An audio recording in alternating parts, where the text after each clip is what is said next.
മതേതര മതപ്പാർട്ടികൾ ആരാണ്? ന്യൂനപക്ഷം എന്നവരുടെ പേര് പറയും.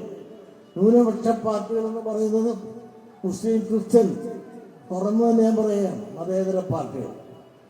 ആ മതപ്പാർട്ടികൾ അവർ ജനാധിപത്യത്തെ ഹൈജാക്ക് ചെയ്തുകൊണ്ട് അവർ സംഘടിത വോട്ട് ബാങ്കുകളായി നിന്നുകൊണ്ട് സ്ഥാനാർത്ഥികളെ നിർത്തി കേരള രാഷ്ട്രീയത്തിൽ അവർ മാത്രം ഇന്ന് വിചാരിച്ചാൽ ഒന്നിച്ചാൽ ഭരിക്കാവുന്ന സീറ്റ് ഇന്ന് കേരള നിയമസഭയിൽ അവർക്ക് നേടാൻ സാധിച്ചുവെങ്കിൽ അതിൻ്റെ കാരണം അവരുടെ സംഘടിത വോട്ട് ബാങ്കായി മാറിയപ്പോൾ ഇവിടുത്തെ പിന്നോക്ക വിഭാഗവും പട്ടികജാതിക്കാരും ആദർശങ്ങൾ പറഞ്ഞുകൊണ്ടും മതേതരത്വം പറഞ്ഞുകൊണ്ടും നമ്മൾ നിന്ന മതേതരവാദികൾ എവിടെ നിൽക്കുന്നു, മതം പറഞ്ഞവരെവിടെ എത്തുന്നു എന്ന് നിങ്ങൾ ആലോചിച്ചു.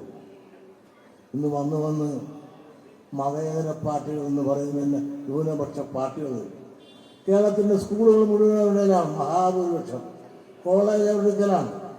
ഭൂമി എവിടേക്കാണ്? ഭരണം എവിടേക്കാണ്? വ്യവസായം എവിടേക്കാണ്? സമ്പത്ത് എവിടേക്കാണ്? ഇങ്ങനെ എല്ലാം ഈ രണ്ട് ന്യൂനപക്ഷ സമുദായത്തിൻ്റെ കൈവശം ഇന്ന് ഉറപ്പിച്ച് അവർ കൈവശപ്പെടുത്തിയിരിക്കുമ്പോൾ പിന്നീടും അവർക്ക് ഒന്നുമില്ലേ എന്ന് പറഞ്ഞ് കരയുമ്പോൾ നിങ്ങൾക്ക് തന്നെ ഒരു ബാച്ചിന് വേണ്ടി എത്രയോ കൊല്ലങ്ങളായി പല പാർട്ടികളും ഭരിച്ചു, പലർ വന്നു പോയി. ഒരു ബാച്ചിന് വേണ്ടി എത്രയോ കൊല്ലമായി പരിദേവനങ്ങളും ദേവനങ്ങളും നിവേദനങ്ങളുമായിട്ട് നടന്നിട്ട് പോലും പറവൂർ സ്കൂളിന് ഒരു ബാച്ച് പോലും അനുസരിക്കാൻ ആരെങ്കിലും തയ്യാറായോ? മലപ്പുറത്തൊന്ന് പറഞ്ഞാൽ അത് കൂട്ടിക്കൊടുക്കുവാൻ ആവേശകരമായി ഇവിടെ നിയമമുണ്ടാകുന്നു, ചട്ടമുണ്ടാകുന്നു, കൊടുക്കുന്നു. നിങ്ങളൊന്ന് ആലോചിക്കണം. വിദ്യ കൊണ്ട് പ്രബുദ്ധരാകാൻ പറഞ്ഞു. വിദ്യ കൊണ്ട് പ്രബുദ്ധരാകണമെങ്കിൽ വിദ്യാഭ്യാസ സ്ഥാപനം വേണം. വിദ്യാഭ്യാസ സ്ഥാപനം മഹാനായ ആർ ശങ്കറിന് ശേഷം ആരിവിടെ എന്ത് ഈ വ്യവസായം മലപ്പുറത്ത് മാത്രമല്ല, കാസർഗോഡ് ജില്ലയിൽ, വയനാട് ജില്ലയിൽ ഇവിടെ എങ്ങും ഒരു എയ്ഡഡ് വിദ്യാഭ്യാസ സ്ഥാപനവും ഈ യുവതീയ സമുദായത്തിനില്ല എന്ന് പറഞ്ഞാൽ നിങ്ങൾ വിശ്വസിക്കുന്നു. ഈ ദുഃഖം മലപ്പുറത്തുനിന്ന് ഞാൻ പറഞ്ഞാൽ അത് മതവിദ്വേഷമല്ല.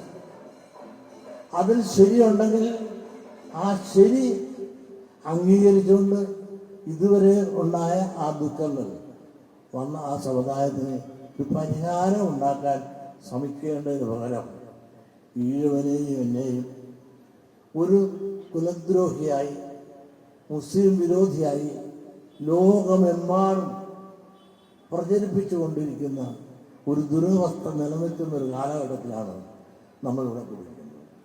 ഞാനൊരു അനാവശ്യം പറഞ്ഞില്ല. എന്തേ ലീഗിനെ പറ്റി പറയാൻ കാരണം, ലീഗും ഞാനും എല്ലാം ഒന്നിച്ച് ഇടതുപക്ഷം താഴെ പോകണം, നമ്മൾ ഭരണത്തിൽ വന്നാൽ കണ്ണമില്ലാത്തതെല്ലാം പൊന്നാക്കി തരുമെന്ന് പറഞ്ഞ് വിശ്വസിച്ച് തൂപ്പ് കാണിച്ച് ആടിനെ കൊണ്ടുപോകുന്ന പോലെ ഞങ്ങളെല്ലാം കൊണ്ടുപോയി. അതിൻ്റെ നേതൃത്വത്തിൽ ലീഗ് ആയുണ്ടായിരുന്നത് സംവരണ സമുദായ മുന്നണിയെന്നും പിന്നോക്ക സമുദായ മുന്നണിയെന്നും എല്ലാം പറഞ്ഞുകൊണ്ടുള്ള മുന്നണികളിലൂടെ കേരളത്തിൽ എത്രയോ സമരങ്ങൾ നടത്തി, ഡൽഹിയിൽ പോയി എത്രയോ സമരം നടത്തി. ഇന്ത്യയെല്ലാം കഴിഞ്ഞ് ഭരണത്തിൽ വന്നപ്പോൾ ആരും ആ മണപ്പുറത്ത് പോലും കണ്ടില്ല എന്ന് മാത്രമല്ല, ന്യൂനപക്ഷമെന്ന ന്യായം പറഞ്ഞുകൊണ്ട് നരേന്ദ്രൻ കമ്മീഷൻ വെച്ചുകൊണ്ട് മുസ്ലിം സമുദായത്തിന് PSCയിലുള്ള അവരുടേതായ പ്രാതിനിധ്യം, ഇതിൻ്റെ കുറവ്, സ്പെഷ്യൽ റിക്രൂട്ട്മെൻറ്റ് വഴി അവർ ഫില്ല് ചെയ്തപ്പോൾ നമ്മളെ പരിഗണിച്ചു പോലുമില്ല. ഈ ദുഃഖം ഞാൻ പറയുമ്പോൾ ജാതിയാണോ? ഞാനൊരു നീതിയല്ലേ പറഞ്ഞത്. ഞാൻ നീതി പറഞ്ഞാൽ ജാതി, മറ്റുള്ളവരെല്ലാം ജാതി പറഞ്ഞാൽ നീതി. ഇതാണ് ഈ രാജ്യത്ത് നടക്കുന്നത്.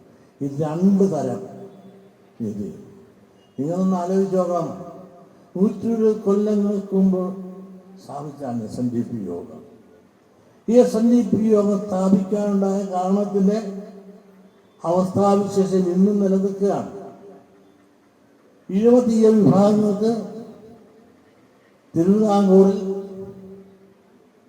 രാജവാഴ്ചക്കാലത്ത് ഉദ്യോഗം ലഭിക്കാതെ വന്നു.